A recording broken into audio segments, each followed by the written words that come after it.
څنګه موږ کولی شو په انګلیش کې چاته وایو چې بهر وځه، get out، بهر وځه. د دې نوم لږ strong په بد اخلاقۍ سره چاته وایو چې ورکېږه، get lost، ورکېږه. یا هم په انګلیش کې ورته وایو چې خیال کوه، take care، خیال کوه. یا ورته وایو چې محتاط اوسه، be careful، محتاط اوسه.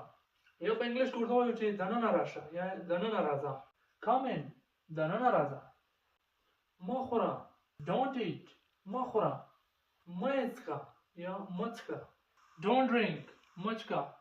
که دا ویډیو تر دې ځایه پورې تاسې کتلی وي نو تاسو واقعي غواړئ چې انګلیش ژبه زده کړئ، نو زموږ دغه فیسبوک پیج او د یوټیوب چینل د سیول انګلیش په پښتو کې تاسو سره مرسته کوي چې یا خو انګلیش د زیرو څخه سٹارټ کړئ او های لیول ته بوځئ، او یا ستاسو انګلیش زده وي او غواړئ چې نور هم سټرانګ کړئ، مضبوط یې کړئ، او غواړئ چې په انګلیش باندې خبرې وکړئ، یعنې پرته له ګرامر مسټیک، پرته له هر ډول غلطي څخه ایریل، یعنې ستاسو انګلیش به بالکل ډېر زیات فلوئنټ وي. زموږ په ویډیوي لیسن ډېره زیاته خواري کېږي تر تاسو در رسېږي.